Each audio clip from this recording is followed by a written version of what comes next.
अस्सलाम वालेकुम, कैसे हैं आप सब। तो आज हम स्टार्ट करने जा रहे हैं एक्सरसाइज 10 बी का क्वेश्चन नंबर 2। तो मेरे पास ये थिंक न्यू सिलेबस मैथमेटिक्स की बुक 1 है और उसका ये चैप्टर नंबर 10 चल रहा है।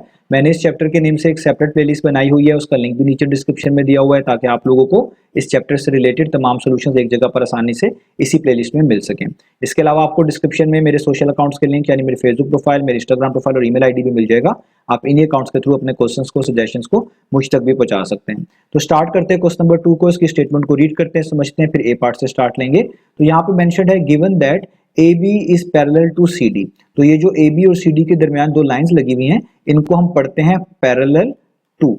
और ऐसी लाइंस को पैरेलल कहा जाता है जो कि आपस में एक दूसरे को क्रॉस ना करें, एक दूसरे को टच ना करती हूँ। तो आपको यहाँ पर यही बताया जा रहा है कि क्वेश्चन नंबर 2 के डिफरेंट पार्ट्स में जो ए बी और सी डी लाइंस हैं वो आपस में पैरेलल होंगी, वो कभी भी एक दूसरे को क्रॉस या एक दूसरे को टच नहीं करेंगी। आगे लिखा हुआ है find the values of the unknowns in each of the following. तो आपको ये अब आगे कहा जा रहा है कि आपने जो क्वेश्चन नंबर 2 के डिफरेंट पार्ट्स में अननोन्स हैं उनकी वैल्यूज को फाइंड आउट करके दिखाना है। अननोन से मुराद वो आप कह लें एंगल्स हैं यहाँ पर जिनकी वैल्यूज आपको मालूम नहीं है, क्वेश्चन नंबर 2 की फिगर में वो मेंशन किए गए हैं, उन्हीं की वैल्यूज को आपने फाइंड आउट करके दिखाना है। तो आइए स्टार्ट करते हैं हम ए पार्ट से। तो आप देखिए नीचे ए पार्ट में आपको ये फिगर बनी हुई नजर आ रही है, इसमें आपको ये ए बी और सी डी लाइंस भी नजर आ रही हैं जिनके ऊपर ये एरोहेड भी लगाया गया है। एरोहेड शो करता है कि ये दोनों लाइंस आपस में पैरेलल हैं, यानी एक दूसरे को टच नहीं करेंगी, एक दूसरे को क्रॉस नहीं करेंगी। और यही चीज आपको ऊपर स्टेटमेंट में भी उन्होंने बताई हुई है। अब देखिए इन दोनों लाइंस को दो यहाँ पर ट्रांसवर्सल जो है ना वो क्रॉस करके जा रहे हैं। ट्रांसवर्सल का मतलब ऐसी लाइंस जो किसी दो या दो से ज्यादा लाइंस को क्रॉस करके गुजरती हैं, टच करके गुजरती हैं।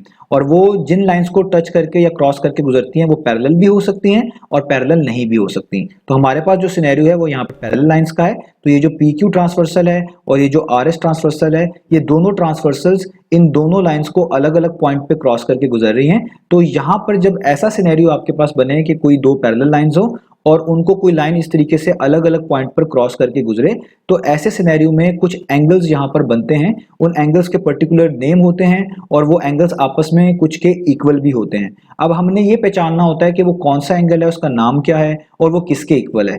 इन्हीं पर्टिकुलर प्रॉपर्टीज को यूज करते हुए हम हमेशा अपने अननोन की वैल्यूज को फाइंड आउट करते हैं। अब ट्रांसवर्सल क्या होता है, इसकी मदद से कौन से एंगल्स बनते हैं, क्या प्रॉपर्टीज होती हैं, वो सारी की सारी मैं क्वेश्चन नंबर 1 में डिस्कस कर चुका हूं, वो आप देख सकते हैं। उन्हीं प्रॉपर्टीज की मदद से हमने ये क्वेश्चन भी सॉल्व करना है।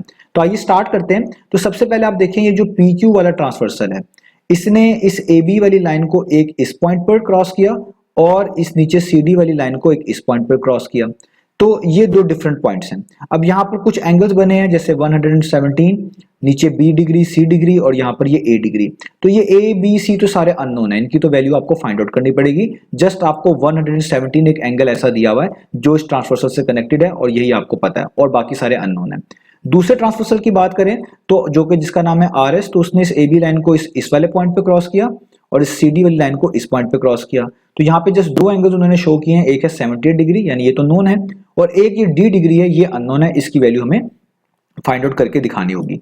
तो हम यहाँ पर पहले एक छोटे से कंसेप्ट से स्टार्ट करेंगे, और वो मैं आपको पहले भी बता चुका हूँ कि अगर आपके पास कोई दो या दो से ज्यादा लाइंस हो जो एक दूसरे को इस तरीके से क्रॉस करें, तो जिस पॉइंट पर उन्होंने एक दूसरे को क्रॉस किया जो कि उनका कॉमन पॉइंट कहलाएगा, आप इसको समझने के लिए वर्टेक्स भी कह सकते हैं, तो इस कॉमन पॉइंट के आमने सामने बनने वाले एंगल्स को हम बोलते हैं वर्टिकली ऑपोजिट एंगल। जैसे एक एंगल यहाँ पे बनेगा, इसका नाम हम एंगल 1 रख देते हैं समझने के लिए, एक एंगल यहाँ पे बनेगा, इसका नाम एंगल 2 रख देते हैं समझने के लिए। तो ये जो आमने सामने वाले एंगल्स होते हैं इनको बोलते हैं वर्टिकली ऑपोजिट एंगल्स। ये सेम पॉइंट से, सेम कॉमन पॉइंट से, सेम वर्टेक्स के साथ कनेक्टेड होते हैं और आमने सामने होते हैं, और इन्हीं वजह से हम कहते हैं कि ये वर्टिकली ऑपोजिट एंगल है और ये हमेशा इक्वल होते हैं। इसी तरीके से कोई एंगल यहाँ पे भी बनेगा, वो भी इसी सेम पॉइंट से कनेक्टेड होगा, और उसका सामने वाला एंगल बिल्कुल इधर होगा, वो भी इसी सेम पॉइंट से कनेक्टेड होगा, ये भी आपस में इक्वल होंगे और इनको भी हम वर्टिकली ऑपोजिट एंगल कहेंगे। तो आप देखिए बिल्कुल सेम सिनेरियो यहाँ पर भी हो रहा है। ये आप जहां पर ए डिग्री लिखा हुआ देख रहे हैं, आप देखें ए डिग्री के बिल्कुल ऑपोजिट 117 लिखा हुआ है, और ये दोनों एंगल भी कब बन रहे हैं कि जब दो लाइंस ने एक दूसरे को क्रॉस किया है।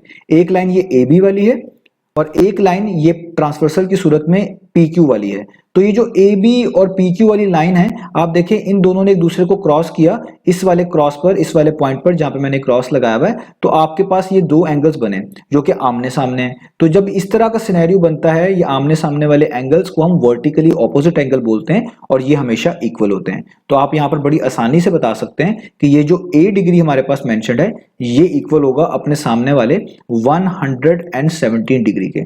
और रीजन आपने आगे लाजमी लिखनी है, और रीजन है इसकी वर्टिकली, जिसको हम शॉर्ट फॉर्म में लिखेंगे VERT डॉट, आगे लिखेंगे ऑपोजिट जिसको शॉर्ट फॉर्म में लिखेंगे OPP डॉट, और एंगल्स को इस तरह लिखेंगे, ये एंगल की नोटेशन, और आगे S जिसको पढ़ेंगे एंगल्स। तो आपने ये बता दिया कि A डिग्री और 117 डिग्री इक्वल बनते हैं क्योंकि ये वर्टिकली ऑपोजिट एंगल्स हैं, क्योंकि ये दो लाइंस AB और PQ को जब उन्होंने क्रॉस किया, इन दोनों लाइंस ने एक दूसरे को क्रॉस किया, तो जिस पॉइंट पर क्रॉस किया ये उस पॉइंट के आमने सामने बन रहे हैं, इसलिए इनको हमने वर्टिकली ऑपोजिट एंगल कहा है। और वर्टिकली ऑपोजिट एंगल हमेशा क्या होते हैं, इक्वल होते हैं। तो देखिए मैं A की वैल्यू तो यहाँ पर पता चल गई। अब मैं यहाँ पर कुछ वर्किंग को जो है हटा देता हूं ताकि आपके लिए आसानी हो जाए। अब आप देखें हमारे पास यहाँ पे B की जो वैल्यू है, इसको हम कैसे फाइंड आउट कर सकते हैं। मैं B एंगल की बात कर रहा हूं, तो आप B डिग्री को देखें कि B डिग्री बना कहां पे हुआ है। ये कुछ चीजें मैं आपको बताऊंगा, यही आपने जहन में रखनी है, इस तरह आपको पहचान होगी कि ये कौन सा खास एंगल है।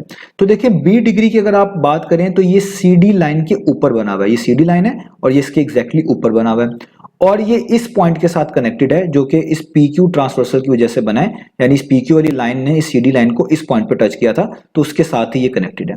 अब आप इसी सेम साइड पर अगर रहे ना, तो आप ऊपर देखें एक आपको एंगल लिखा हुआ नजर आ रहा है 117, वो भी जिस तरह ये B डिग्री CD लाइन के ऊपर बना हुआ है, वो भी AB लाइन के एग्जैक्टली ऊपर बना हुआ है, और वो भी उसी पॉइंट के साथ एक तरह का कनेक्टेड है जो कि इसी ट्रांसवर्सल ने बनाया था जब उसने AB लाइन को क्रॉस किया था।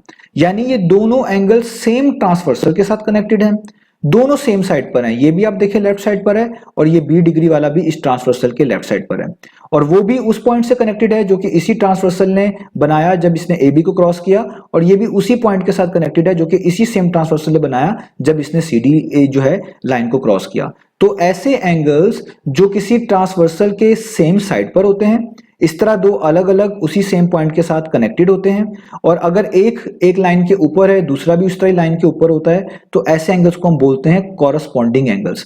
तो ये B डिग्री और 117 डिग्री कॉरस्पॉन्डिंग एंगल्स हैं, और कॉरस्पॉन्डिंग एंगल्स हमेशा आपस में इक्वल होते हैं। तो आप यहां पे लिखेंगे कि B डिग्री जो है वो इक्वल होगा 117 के, और आगे आप रीजन क्या लिखेंगे, रीजन लिखेंगे ये कॉरस्पॉन्डिंग एंगल है। तो कॉरस्पॉन्डिंग एंगल शॉर्ट फॉर्म में लिखते हैं CORR डॉट कॉरस्पॉन्डिंग, आगे एंगल्स, और ये बताते भी हैं आप कि ये किन दो पैरेलल लाइंस की वजह से यहाँ पर बने हैं। तो यहाँ पर दो ही लाइंस हैं जो कि आपस में पैरेलल हैं, AB और CD, तो ये इन दो पैरेलल लाइंस की वजह से आप यहाँ पर कह रहे हैं कि ये कॉरस्पॉन्डिंग बनते हैं। तो आगे आप ये मेंशन भी करेंगे कि AB पैरेलल टू CD, यानी AB और CD जो कि पैरेलल लाइंस हैं, उस पर आप ये कॉरस्पॉन्डिंग एंगल्स यहां पर बता रहे हैं। तो आपको देखिए B डिग्री की वैल्यू पता चल गई कि B डिग्री किसके इक्वल है, 117 के इक्वल है। ठीक है, अब मैं यहां पे ये वर्किंग दोबारा से हटा देता हूं, तो हमें B की वैल्यू भी यहां पर पता चल चुकी है। अब हम बात करते हैं आगे C डिग्री की और बाकी D डिग्री की एंगल्स की। अब हम यहाँ पे देखें, अगर हमें B डिग्री की वैल्यू पता चल गई है ना, तो मैंने आपको क्वेश्चन नंबर 1 में एक प्रॉपर्टी बताई थी कि आपकी जो ये दोनों लाइंस होती हैं जो कि आपस में पैरेलल होती हैं, इन पैरेलल लाइंस के इनसाइड जो एंगल बन रहे होते हैं वो आपके इंटीरियर एंगल कहलाते हैं। जैसे ये दोनों इंटीरियर एंगल है, ये D डिग्री भी इंटीरियर एंगल है। तो मैंने आपको बताया था कि अगर आपके पास कोई दो एंगल्स ऐसे हों जो पैरेलल लाइंस के इनसाइड बन रहे हो, जैसे ये A डिग्री और C डिग्री बन रहे हैं, और वो एक ही ट्रांसवर्सल के साथ कनेक्टेड हो, जैसे आप देखें ये A डिग्री भी इसी PQ वाली ट्रांसवर्सल के साथ कनेक्टेड है, C डिग्री भी इसी PQ वाली लाइन के साथ कनेक्टेड है, और सेम साइड पर हो, जैसे आप देखें A डिग्री भी इस ट्रांसवर्सल के राइट साइड पर है और C डिग्री भी इसी ट्रांसवर्सल के राइट साइड पर है, और ये ऑब्वियस बात है ये अलग अलग पॉइंट पर होंगे, यानी ये ऊपर इस पॉइंट के साथ कनेक्टेड है, ये नीचे इस पॉइंट के साथ कनेक्टेड है। तो ऐसे एंगल्स का सम हमेशा 180 डिग्री के इक्वल आएगा। तो अगर आप यहाँ पर A डिग्री को और C डिग्री को ऐड करेंगे तो इनका सम हमेशा 180 डिग्री के इक्वल आएगा। यानी आप यहाँ पे लिख सकते हैं A degree plus C degree is equal to 180 degree, और इनको हम बोलते हैं इंटीरियर एंगल्स। ये तभी बनते हैं जब आपके पास इस तरह दो पैरेलल लाइंस होती हैं और आपके पास इस तरह कोई ट्रांसवर्सल मौजूद होता है, यानी ऐसी लाइन मौजूद होती है जो उन दोनों पैरेलल लाइंस को दो अलग अलग पॉइंट्स पर क्रॉस करके टच करके गुजर रही होती है। तो आप आगे इसके लिए प्रॉपर्टी लिखेंगे इस तरीके से, इंटीरियर को हम शॉर्ट फॉर्म में लिखेंगे INTR डॉट, और आगे आप लिख देंगे एंगल्स, ठीक है, ये आप इंटीरियर एंगल्स। और ये भी आप बताएंगे कि किन दो पैरेलल लाइंस के दरमियान आपने ढूंढे, जैसे ए बी और सी डी जो लाइंस हैं ये आपस में पैरेलल हैं, तो इसलिए आप आगे मेंशन भी करेंगे A B parallel to C D, और यहाँ पे ये आप इस तरह ब्रैकेट क्लोज कर देंगे। तो जब भी आपको किसी एक ट्रांसवर्सल के साथ कनेक्टेड एक ही साइड पर दो इस तरह अलग अलग एंगल्स नजर आए, वो लाजमी दोनों पैरेलल लाइंस के इनसाइड बन रहे होने चाहिए, एक ही साइड पर होने चाहिए, एक ही सेम ट्रांसवर्सल से कनेक्टेड होने चाहिए। तो याद रखिएगा उनका सम हमेशा 180 के इक्वल होता है, यानी एक तरह के वो सप्लीमेंट्री एंगल्स होते हैं। जिन एंगल्स का सम 180 के इक्वल होता है उन्हीं को हम सप्लीमेंट्री एंगल्स बोलते हैं। तो यहां पर हम क्या करेंगे, अब इधर हम जो है ऊपर ए की वैल्यू निकाल चुके हैं, वो हम यहाँ पर पुट करेंगे और हमारा सवाल आसानी से हो जाएगा। तो देखिए ऊपर हमने ए की वैल्यू निकाली हुई है, ए डिग्री किसके इक्वल है 117 के, तो आप यहाँ पे ए डिग्री की जगह पे लिख देंगे 117 प्लस वैसे का वैसे ही, सी डिग्री वैसे का वैसे ही, इक्वल टू का सिंबल वैसे का वैसे ही, और 180 डिग्री भी वैसे का वैसे ही। अब ये जो 117 है ये यहाँ पर ऐड हो रहा है सी में, इसको आप इक्वलिटी साइन के दूसरे मूव करेंगे तो 180 में से जाके सब्ट्रैक्ट होगा, क्योंकि आपने सी की वैल्यू निकालनी है तो 117 को यहाँ से हटाना पड़ेगा। तो सी डिग्री यहाँ पर वैसे ही रहेगा, 180 डिग्री भी वैसे का वैसे ही, और 117 जो यहाँ पर ऐड हो रहा था इसको हम इक्वेशन के दूसरे मूव करेंगे तो वहां जाकर सब्ट्रैक्ट हो जाएगा, यानी 180 में से 117 डिग्री आपको माइनस कराना पड़ेगा। इसको मैं यहाँ पर और जरा बेहतर तरीके से लिख देता हूं ताकि कोई कंफ्यूजन ना आए। तो 180 डिग्री माइनस 117 डिग्री यानी 117 डिग्री, ठीक है। अब यहां पर आप 180 में से 117 को माइनस कर दें तो आपका ये आंसर आ जाएगा। तो 180 माइनस 117 कितना होता है, वो होता है 63 डिग्री। तो C की वैल्यू आपके पास आ गई 63 डिग्री। अब इसी चीज को आप ऐसे भी लिख सकते हैं, दोनों चीजें इक्वल है, डिग्री डिग्री के लिहाज से इक्वल है, तो नीचे C खाली 63 के इक्वल भी लिखा जा सकता है, आप ये ऐसे भी मेंशन कर सकते हैं। ऊपर भी आप A डिग्री को B डिग्री को भी अलग से A इज इक्वल टू 117 और B इज इक्वल टू 117 इस तरह मेंशन भी कर सकते हैं, दोनों तरीके ठीक है। तो ये हमारे पास देखिए C की वैल्यू भी आ गई।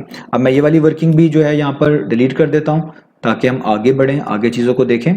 तो ये मैंने यहाँ पे वर्किंग हटा दी। तो ए भी हमने फाइंड आउट कर लिया, बी भी फाइंड आउट कर लिया, सी भी फाइंड आउट कर लिया, अब जस्ट रह गया है डी। तो आप देखिए डी एंगल भी बी डिग्री की तरह कॉरस्पॉन्डिंग एंगल है, बस फर्क ये है कि बी वाला जो था इस पी क्यू वाली लाइन यानी इस वाले ट्रांसवर्सल से कनेक्टेड था, डी वाला एंगल जो है इस वाले ट्रांसवर्सल के साथ कनेक्टेड है जिसका नाम है आर एस। तो आप देखें यहाँ पे अगर डी डिग्री बना हुआ है ये इस सी डी लाइन के बिल्कुल ऊपर बना हुआ है, इसी तरीके से 78 डिग्री भी इस ए बी लाइन के एग्जैक्टली ऊपर बना हुआ है। ये वाला डी डिग्री भी इस ट्रांसवर्सल के लेफ्ट साइड पर है, ऊपर वाला 78 डिग्री भी इस ट्रांसवर्सल के लेफ्ट साइड पर है, और ये जो ट्रांसवर्सल है इसने जहां पर इस ए बी लाइन को क्रॉस किया था ये भी उसके साथ कनेक्टेड है, और नीचे वाला एंगल डी डिग्री भी इसी सेम ट्रांसवर्सल ने जहां पर सी डी लाइन को क्रॉस किया था उसी पॉइंट के साथ कनेक्टेड है। तो ऐसे एंगल जो एक ही ट्रांसवर्सल के साथ कनेक्टेड हो, सेम साइड पर हो, और अगर एक लाइन से ऊपर है दूसरा भी उसके उसी सेम साइड पर लाइन से ऊपर बना हो तो इनको हम कॉरस्पॉन्डिंग एंगल बोलते हैं, जैसे मैंने आपको बी डिग्री में बताया था, और ये आपस में इक्वल होते हैं। तो यहां पर आप लिख सकते हैं कि डी डिग्री बेसिकली इक्वल है किसके, 78 डिग्री के, और रीजन आप क्या देंगे क्योंकि ये कॉरस्पॉन्डिंग एंगल्स हैं, तो आप लिखेंगे सी और डबल आर, ये कॉरस्पॉन्डिंग आगे एंगल्स। और किन दो पैरेलल लाइंस की बात हो रही है, जिन दो लाइंस के बारे में बात हुई थी जो कि पैरेलल है उन्हीं की वजह से ये बन रहे हैं, तो उन्हीं को आगे हम मेंशन भी करेंगे। एक लाइन है ए बी, एक लाइन है सी डी जो कि पैरेलल लाइंस है, तो आप आगे मेंशन कर देंगे A B parallel to C D. तो ये हमने डी डिग्री की भी वैल्यू निकाल ली। इस वैल्यू को आप ऐसे भी लिख सकते हैं, दोनों चीजें इक्वल हैं, डिग्री डिग्री के लिहाज से इक्वल है, तो डी जस्ट 78 के इक्वल है, यूं भी आप लिख सकते हैं। तो अब आप देखिए हमने सारी वैल्यूज फाइंड आउट कर ली, ए की भी, बी की भी, सी की भी और डी की भी। तो इस तरीके से हमने इन तमाम जो है ना अननोन्स को फाइंड आउट करके दिखाना था। तो उम्मीद है आपको ये तमाम चीजें समझ आई होंगी। इंशाल्लाह अब हम अपने नेक्स्ट पार्ट में मिलेंगे और उसके सोल्यूशन के साथ।